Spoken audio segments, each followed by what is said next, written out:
कभी वो दिन थे जब एक छोटे से वायरस का डर हर घर के दरवाजे पर दस्तक देता था। बच्चे जरा सा भी लंगड़ाते थे तो माँ बाप का दिल दहल जाता था।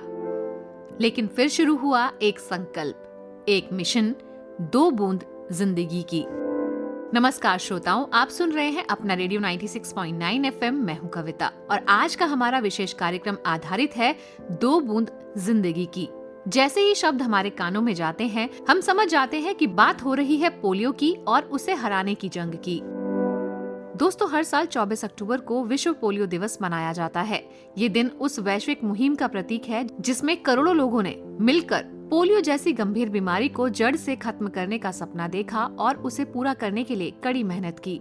ये दिन एक ऐसे वैज्ञानिक को भी याद करने का मौका देता है जिन्होंने पोलियो के खिलाफ एक असरदार टीका तैयार किया। आज विश्व पोलियो दिवस के अवसर पर हम बात करेंगे उसी जंग की जो हमने एक साथ लड़ी और जीती भी, पोलियो मुक्त भारत का सपना। इस खास मौके पर हमारे साथ जुड़ रहे हैं बाल रोग विशेषज्ञ डॉक्टर मेजर मनीष मनन, जो हमें बताएंगे कि पोलियो क्या है, इससे बचाव कैसे संभव हुआ और आज भी जागरूक रहना क्यों जरूरी है। तो चलिए शुरू करते हैं स्वस्थ बचपन सुरक्षित भविष्य के लिए 2 बूंद जिंदगी की कार्यक्रम। डॉक्टर मेजर मनीष मनन, आपका स्वागत है कार्यक्रम में। धन्यवाद। डॉक्टर साहब, हम एक ऐसे अभियान के साथ लड़े पूरे इंडिया जिसपे काफी हद तक हमने पार पाया। हम बात कर रहे हैं पोलियो डे को लेकर। 24 अक्टूबर क्यों खास है इस लिहाज में? मैं आपको इस थोड़ी सी हिस्ट्री बताता हूँ। 2 अक्टूबर 1994 में ये संकल्प लिया गया था कि भारत को पोलियो फ्री बनाया जाएगा और बहुत तेजी से अभियान चलाया गया। घर घर WHO भी, जितने भी बाकी देश थे, वो बड़े स्केप्टिकल थे कि ये हो भी सकता है, इंडिया कर भी सकता है कि नहीं। 2011 से लेके 2014 तक 3 साल इंडिया में कोई भी पोलियो का केस नहीं पाया गया और अल्टीमेटली 27 मार्च 2014 में इंडिया को पोलियो फ्री डिक्लेयर किया गया। सो इतना उस पे स्ट्रेस दिया गया और पोलियो फ्री किया गया। सभी लोगों ने इसकी सराहना की जिस तरह से प्रोग्राम चलाया गया। जबकि मैं आपको बता दूं, कुछ भारत के पड़ोसी देश हैं जिनमें अभी भी पोलियो के केसेस हो रहे हैं। तो पोलियो फ्री करना, पोलियो मुक्त करना, ये एक बहुत ही बड़ा अभियान, बहुत ही सक्सेसफुल अभियान था, मैं समझता हूँ। बहुत ही तो इसलिए ये बहुत खास है। लेकिन अभी भी पोलियो क्या होता है, इसके बारे में लोगों को अवेयरनेस नहीं है। कैसे प्रभावित करता है, इसके बारे में बताइए। जी देखिए, ये एक वायरस है। जो पहले पोलियो वैक्सीन आता था वो ट्राइवेलेंट आता था, उसके बाद 2019 के बाद बाइवेलेंट कर दिया गया उसको। इसका जो स्प्रेड है एक से दूसरे को होता है, एक तो फीको ओरल होता है, मतलब स्टूल के थ्रू जो गंदे नाले वगैरह में जो जाता है वहां से ट्रांसमिट होता है, और दूसरा ओरल रूट भी है, एयरबोर्न भी होता है। मैं आपको बता दूं 99.5% जो है पेशेंट्स, उनमें ये पोलियो अगर होता है तो वो थोड़ा हल्का फुल्का बुखार, बीमार, बदन दर्द होके खत्म हो जाता है। ये 0.5% से नीचे जो लोग हैं, इनमें ये पैरालिसिस वाली प्रॉब्लम आती है, जिसमें कि पहले ये पैरालिसिस शुरू होता है पैरों से न्यूरोलॉजिकली और फिर ऊपर तक जाता है। बहुत रेयर केसेस में ऐसा होता है कि पैरालिसिस ऊपर तक पहुंच के सांस की जो मसल्स हैं जो कि सांस लेने में मदद करती है, उनको भी असर करता है। तो उस पेशेंट में सांस लेने की दिक्कत आती है और वो जानलेवा उस समय हो सकता है। पोलियो को कोई स्पेसिफिक इलाज होता नहीं है, सपोर्टिव ट्रीटमेंट ही होता है, इसलिए बचाव ही इसका सबसे अच्छा उपाय है। बिल्कुल, ये सोच करके रह जाना कि पोलियो हो ही नहीं सकता, ये भी क्या सच है? नहीं, ये देखिए, इसलिए पोलियो अभियान अभी भी चल रहा है। आपको बता दूं कि ऐसा नहीं है कि मतलब अगर खत्म हो गया तो उसको हमें इम्यूनिटी को मेंटेन करके रखना है। अगर कोई जिसकी कोई बिल्कुल भी इम्यूनिटी नहीं है किसी में, वो किसी ऐसे इलाके में चला जाए जहाँ की पोलियो हो रहा है, तो एडल्ट होने के बावजूद उसको पोलियो की बीमारी हो सकती है, ये बता दूं मैं आपको। तो ये बिल्कुल नहीं सोचना चाहिए अपने बच्चों को। अभी भी पोलियो के जो आजकल वैक्सीन आ रहे हैं वो हमारे पास इंजेक्टेबल पोलियो आ रहा है, जिसकी की एफिकेसी और जो सेफ्टी है थोड़ी सी ज्यादा है। तो ये सरकार के प्रोग्राम में भी आ गया है इंजेक्टेबल पोलियो वैक्सीन, जो कि गवर्नमेंट 2 शॉट्स देती है, उसके बाद बूस्टर भी लगाती है। तो इंडियन नेशनल इम्यूनाइजेशन प्रोग्राम में भी है ये। तो डॉक्टर, पोलियो के शुरुआती लक्षण अगर फिर भी किसी को जानने हो तो क्या है, और माता पिता को किन संकेतों पर सतर्क हो जाना चाहिए? देखिए, जो सिंपल हल्का फुल्का वायरल है उसमें तो किसी को समझ में भी नहीं आएगा कि क्या हुआ। लेकिन अगर जिसको हम, एक कंडीशन होती है, हम उसको कहते हैं एक्यूट फ्लैसिड पैरालिसिस, यानी दोनों पैरों में अचानक कमजोरी हो जाना। तो ऐसा कुछ हो तो ये एक्चुअली जो गवर्नमेंट ऑफ इंडिया का जो इंस्ट्रक्शंस है उसके हिसाब से ये इसको रिपोर्ट करना होता है। किसी भी हॉस्पिटल में डॉक्टर के पास भी अगर एक्यूट फ्लैसिड पैरालिसिस को पेशेंट आता है तो उसको रिपोर्ट भी किया जाता है। उसके कारण कई हो सकते हैं, लेकिन उनमें से पोलियो भी एक है। तो ऐसे में क्या करते हैं, वो गवर्नमेंट के जो फंक्शनरीज हैं, जो लोग हैं, वो आके चेक करते हैं कहीं ये पोलियो तो नहीं है। तो ये देखने की कोशिश, कहीं ब्रेक थ्रू तो नहीं हो रहा। तो किसी के भी दोनों पैरों में अचानक कमजोरी आ जाना, बहुत सारे कारण हैं। हो सकता है कि 2 दिन में ठीक हो जाए, लेकिन डॉक्टर को अगर दिखाते हैं, परसिस्ट करता है, तो ये एक रेड फ्लैग साइन है जिसको कि रिपोर्ट करने के लिए बोला भी गया है और इस पर ध्यान भी रखने की ज़रूरत है। तो डॉक्टर, क्या पोलियो सिर्फ बच्चों को हो सकता है, बड़ों में भी हो सकता है? बड़ों में भी हो सकता है, अगर कोई बड़ा जिसको कभी पोलियो वैक्सीन ना मिला हो, एक्सपोज़ ना हुआ हो, जिसकी इम्यूनिटी बिल्कुल भी ज़ीरो हो और वो किसी ऐसे इलाके में जैसे कि हमारा पड़ोसी मुल्क है, वहाँ पे अभी भी पोलियो हो रहा है, वहाँ चला जाए और पोलियो को एक्सपोज़ हो जाए तो उसको हो सकता है। ऐसा भी माना जा सकता है कि कोई अच्छा व्यक्ति जो है उसके बाद कभी ऐसी बीमारी लगी तो उसको हो सकता है पोलियो। जी हाँ, अगर वो एक्सपोज़ ना हुआ हो तो। लेकिन एक चीज़ आपको बताऊँ, पोलियो वैक्सीनेशन की एक खास बात ये है कि ये हर्ड इम्यूनिटी देता है। इसका मतलब है कि अगर एक झुंड में अगर सपोज़ 50 बच्चे हैं, आपने 30 ही को पोलियो वैक्सीन दिया है, तो वो बाकी 10 को भी इम्यूनिटी प्रदान कर देंगे। तो ये फैलता है एक से दूसरे को। तो इंडिया जैसे कंट्री में ऐसा व्यक्ति ढूँढना मुश्किल होगा, जिस तरह से हमारा पोलियो अभियान चलता है। सभी को मिलता है, ओरल पोलियो में मिलता है, इंजेक्टेबल पोलियो में मिलता है। तो ये हर्ड इम्यूनिटी प्रदान करता है, जिससे कि पूरी की पूरी पॉपुलेशन, पूरी की पूरी सोसाइटी, जो एक जगह लोग रह रहे हैं, सब में ये सेफ्टी आ जाती है। इसीलिए पोलियो वैक्सीन का जब अभियान होता है, ये कहते हैं कि आपके बच्चे को मिला हो या नहीं मिला हो, आप आके पिलवाइए, ताकि उसके साथ वाले को भी, जिसने बाई चांस कोई छूट गया हो, तो उसको भी फायदा हो। तो डॉक्टर, 2 बूंद जिंदगी की जिस तरह से ये हम सबके जहन में अब छप गई है नारा, हम सब समझ जाते हैं कि जहाँ ये बात आती है वहाँ पे बात आती है पोलियो ड्रॉप्स की। तो ये जो जी। 2 बूंद जिंदगी की है, इनकी वैज्ञानिक मतलब इनका क्या होता है? आप समझ लीजिए, अगर किसी को पोलियो से इम्यूनिटी नहीं है और उसको पोलियो हो जाए, ना सिर्फ रेयर के मतलब 0.5% भी अगर गिना जाए, लेकिन 0.5% अगर आप बड़ी पॉपुलेशन में देखें तो एक सिग्निफिकेंट नंबर हो सकता है। तो एक तो विकलांग कर सकता है व्यक्ति को, और जानलेवा भी हो सकता है अगर वो न्यूरोलॉजिकली प्रोग्रेस कर जाए और रेस्पिरेटरी मसल्स को अफेक्ट कर जाए। कोशिश, और मैंने आपको बता दिया कि इसका कोई स्पेसिफिक इलाज है ही नहीं। अगर हो गया तो फिर उसको सपोर्टिव ट्रीटमेंट ही देना है। तो बचाव ही उपाय है। 2 बूंद जिंदगी की मतलब ना हो, ना पैरालिसिस हो, ना कोई जान को खतरा हो, ये कोशिश होनी चाहिए। तो डॉक्टर साहब, क्या आप हमें बता सकते हैं कि अभी तक जितने भी बच्चे जिन्होंने पोलियो ड्रॉप्स ली हैं, हर 5 साल तक ही ये पिलाने के लिए बोला जाता है कि 5 साल तक जी, के बच्चों को पिलाएं। तो क्या जी। 5 साल जिन बच्चों ने लगातार पोलियो ड्रॉप्स पी ली, फिर क्या वो जीवन भर के लिए सिक्योर हो जाते हैं? जी, जी, जी, वो हो जाते हैं। फिर उनके पास इतनी इम्यूनिटी आ जाती है कि फिर वो उसके लिए ससेप्टेबल नहीं होते। और अगर जिन बच्चों के बीच में कोई ड्रॉप्स मिस हो गए हों, उनको अगर पिलाएं बाद में, मतलब अबव 5, तो क्या होता है सर? उसकी ज़रूरत नहीं, क्योंकि आजकल जो गवर्नमेंट का प्रोग्राम भी है और प्राइवेट सेक्टर में भी है, इंजेक्टेबल पोलियो दिए जाते हैं। तो वो आईपीवी लगता है और वो भी अच्छी इम्यूनिटी प्रदान करता है, तो उसके बाद उसकी ज़रूरत नहीं है। जी। तो वो इंजेक्टेबल पोलियो और ये सारी चीज़ें हैं, ये गवर्नमेंट के प्रोग्राम में भी है, हर जगह, हर स्टेट में भी ये उपलब्ध है। और हुँ। गवर्नमेंट सेंटर्स में भी है, कहीं पे भी जाएँगे इंजेक्टेबल पोलियो लगता है, उसके साथ ओरल पोलियो के ड्रॉप्स भी लगते हैं। जो न्यूबॉर्न बेबी होते हैं, उनके जी। लिए क्या रहता है कि बहुत सारे लोग ये डरते हैं कि अरे इतना छोटा बच्चा है, जो कि बोलते हैं डॉक्टर कि सिर्फ माँ का दूध ही पिएगा और इसको क्यों जी। दवाई पिलाएं, इनके बारे में क्या कहना है? बिल्कुल, उसी समय देना तो ज़रूरी है, क्योंकि न्यूबॉर्न की इम्यूनिटी ज़ीरो होती है। कोई भी इन्फेक्शन उसको फटाफट अफ़ेक्ट कर सकता है। तो हमारा जो मेडिकल साइंस का मैं फ्यूचर बताऊँ आपको, वो ये नहीं है कि आप बीमार होके डॉक्टर के पास आओ। वो ये है कि हम क्या करें कि आप बीमार ना हो, हुँ। ये है फ्यूचर। तो वैक्सीनेशन उसपे सबसे बड़ा रोल प्ले करता है। इसलिए एट बर्थ 2 ड्रॉप्स दिया जाता है। उसके बाद 6 वीक्स पे, 10 वीक्स पे, 14 वीक्स पे, 6 मंथ्स पे, 9 मंथ्स पे, 18 मंथ्स पे, फिर 5 इयर्स पे। ये एक रूटीन शेड्यूल मैंने आपको बताया है, जो गवर्नमेंट ऑफ इंडिया का फॉलो करते हैं। हुँ। इसके अलावा जब भी कोई पोलियो का अभियान होता है, तो वो एडिशनल 2 डोजेस होते हैं। डॉक्टर, कई बार माता-पिता ये सोचते हैं उनका बच्चा तो पहले से ही स्वस्थ है, तो उन्हें तो ज़रूरत ही नहीं है ड्रॉप्स दिलवाने की, तो ये कैसी सोच है? देखिए, वो तो कोई भी बीमारी हो, इट इज़ लाइक कि जैसे कि भई मैं तो बिना हेलमेट के बाइक चलाता हूँ, तो कभी गिरा नहीं तो कुछ होगा नहीं। तो ये तो रिस्क लेने वाली बात है। हुँ। तो कोशिश ये, जब भी हमारे पास कई पेशेंट्स आते हैं, एडमिट होते हैं, जैसे कई अलग-अलग बीमारियों से। मैं आपको एग्ज़ाम्पल देता हूँ, हेपेटाइटिस ए और टाइफाइड, इस तरह से कई, जिनके वैक्सीन उपलब्ध हैं। तो अगर हम उनसे बात करते हैं भी, इसका तो वैक्सीन था, क्यों नहीं लगवाया? नहीं, हमने सोचा ज़रूरत नहीं है। जब बीमार हो जाए, फिर उससे इतनी परेशानी होती है, ये चीज़ समझने की उनको ज़रूरत है कि जहाँ तक हो सके हम प्रिवेंट करें कि ना बीमार हो। हो सकता है कि 10 में से 1 ही बीमार हो, लेकिन हुँ। वो एक को बचाने के लिए बाकी सबको इम्यूनाइज़ करना, मैं समझता हूँ, अति आवश्यक है। तो पोलियो के टीके के साथ क्या अन्य टीकों की भी ज़रूरत होती है और उनका क्या महत्व होता है?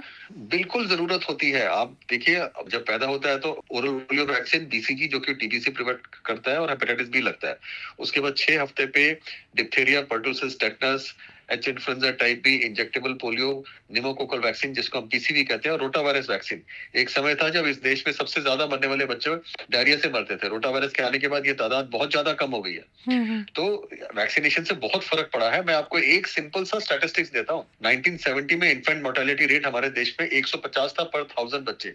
आज वो फिगर 22 है। इतना कम हो गया बिकॉज ऑफ गुड वैक्सीनेशन। तो आप सोचिए कहाँ 150 और कहाँ 22। वैक्सीनेशन से बहुत सारे जो छोटे बच्चे हैं, अंडर 5 मोर्टेलिटी है, वो भी बहुत सिग्निफिकेंटली कम हुई है जी। इससे बहुत फर्क पड़ा है। तो डॉक्टर साहब, जो पिछली जनरेशन थी जिसमें बहुत सारे लोगों को तो शायद जिनके बच्चे घर पे ही हो जाते थे, ये उस जनरेशन की बात है जो शायद अब से 40-50 साल के पहले थे, तो उनको तो टीकों का पता भी नहीं होता था। लेकिन आज की डेट में पेरेंट्स बहुत अवेयर हैं, तो अब तो सारे पेरेंट्स टीकाकरण करवाते हैं बच्चों का। तो क्या भविष्य क्या देखते हैं आप?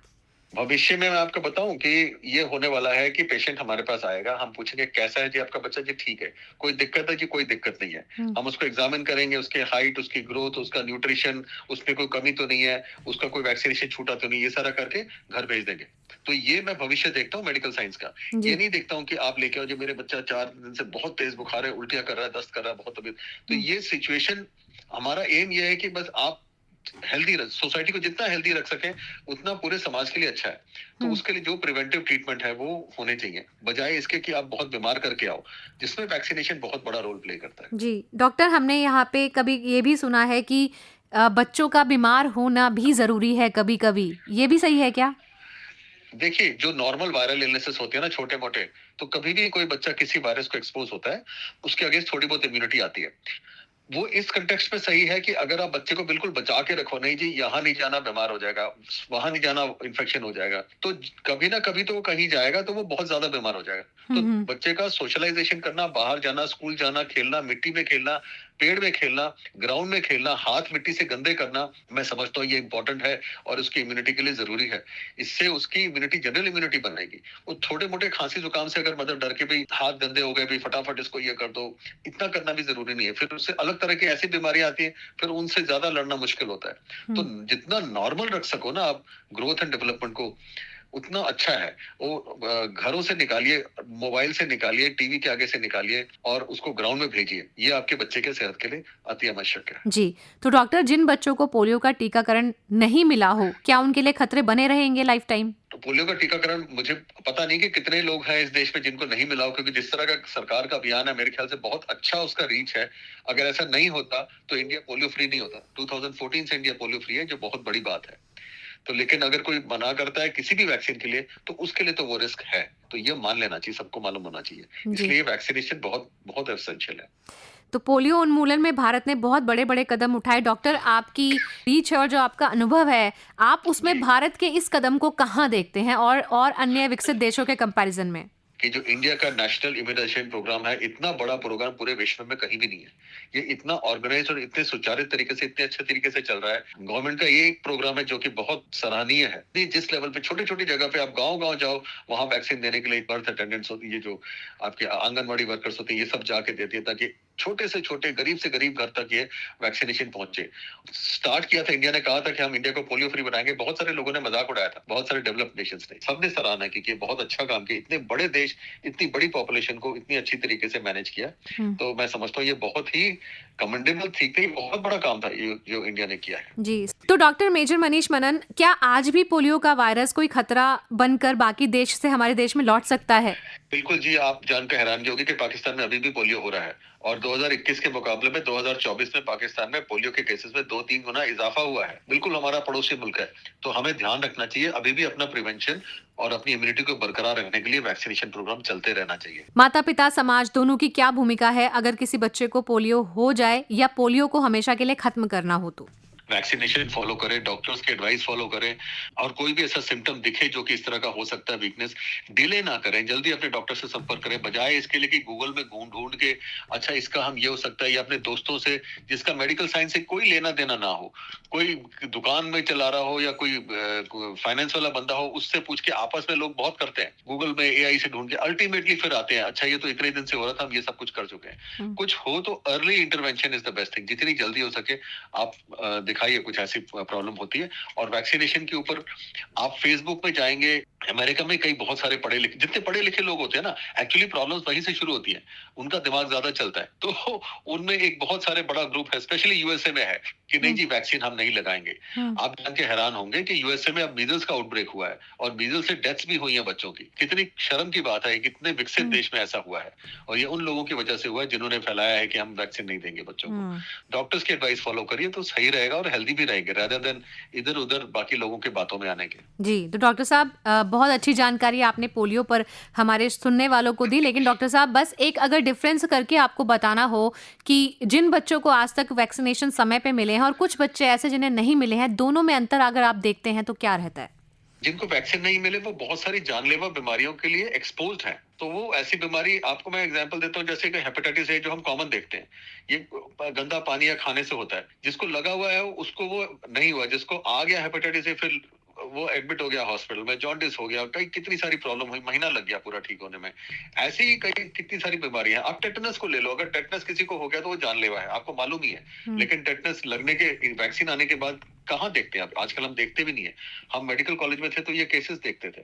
तो वैक्सीनेशन प्रिवेंटिव जो डिजीज हम ये लोग आज नहीं देख रहे हैं ना, इनको इसका पता नहीं कि ये कितनी सीरियस हो सकती है। जिन्होंने देखी है ये बीमारियां, उनको मालूम है कि इससे बचना कितना जरूरी है। हम रोटा वायरस के केसेस देखते थे मेडिकल कॉलेज में, 1990s की बात कर रहा हूँ मैं। कोई भी एंटीबायोटिक तो कुछ भी तो काम ही नहीं करता उसमें। अब रोटा वायरस वैक्सीन के बाद रोटा वायरस का डायरिया देखे हुए हमें कई अरसा हो गया। तो कितना प्रिवेंटेबल है, कितनी अच्छी बात है। जिसने नहीं देखा वो सोचता पता नहीं क्या है, जब उसको दिखाओ कि भाई ऐसा होता था पहले और ऐसे लोग मरते थे इससे, तब उसको समझ में आएगा कि कितना फर्क पड़ा है। डॉक्टर साहब आपने टिटनेस की बात कही है, एक सवाल बच्चों की टिटनेस के लिए यहाँ पर, क्योंकि बच्चों की वैक्सीनेशन जो 5 साल तक बच्चों के टीके लगते हैं उनमें ये टिटनेस कवर रहता है। अगर 5 साल के बाद किसी बच्चे को कोई चोट लग जाए किसी भी तरह की, तो क्या जरूरत होती है उनको टेटनेस की? देखिए, जो डीपीटी वैक्सीन होता है ना, उसमें टी स्टैंड्स फॉर टेटनस। तो जिसको 6 हफ्ते पे, 10 हफ्ते पे, 14 हफ्ते पे डीपीटी लगा है, 18 महीने पे डीपीटी लगा है, वो 5 साल तक कवर्ड है। जिसको 5 साल वाला डीपीटी लगा वो अगले 5 साल, मतलब 10 साल की उम्र तक टेटनस से कवर्ड है। अच्छा। छोटी मोटी चोट में टेटनस की जरूरत नहीं है। जी, एक सुझाव क्या होगा डॉक्टर साहब आपका? डॉक्टर की बात मानिए, टेटनस जो जितने भी वैक्सीन हैं वो टाइम टू टाइम लगाइए। अपने इर्द गिर्द जो नॉन मेडिकल लोगों की बातों पे ना आए कि ये इसकी जरूरत नहीं है, ये तो आता नहीं है, ये तो बड़ा महंगा वैक्सीन है, इसको तो क्या फर्क पड़ता है। जब जिस किसी को फर्क पड़ता है तो बहुत ज्यादा फर्क पड़ जाता है, वो फिर जान पे आ जाती है। तो जहां तक हो सके ये कोशिश करिए कि हम क्या कर सकते हैं, हमारा बच्चा बीमार ना पड़े, रादर देन बीमार होने के बाद आप कुछ करें। नंबर 1। नंबर 2, अगर बीमार हो जाए तो डॉक्टर से जल्दी संपर्क करें, रादर देन ये सोच के चलो मैं गूगल में सोच के पहले इलाज कर लेते हैं अपने बच्चे का, उसके बाद नहीं होगा तो जाएंगे।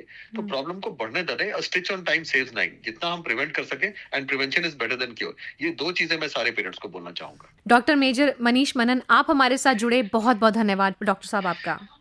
थैंक यू, धन्यवाद आपका भी।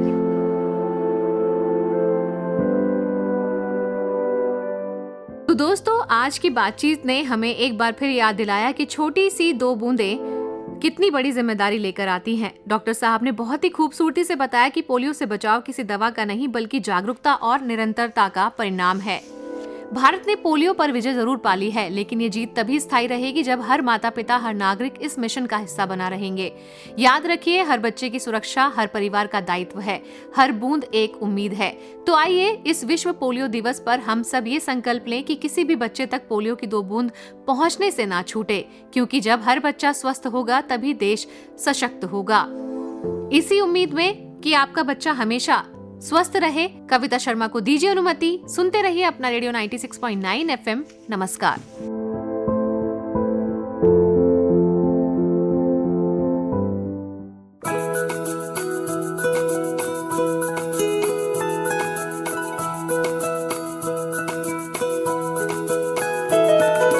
मेरी ख्वाहिशें, मेरे अरमान, मेरा बस यही सपना, जिंदगी में हर कोई समझे हम सफर मुझे अपना, अपना, बस अपना।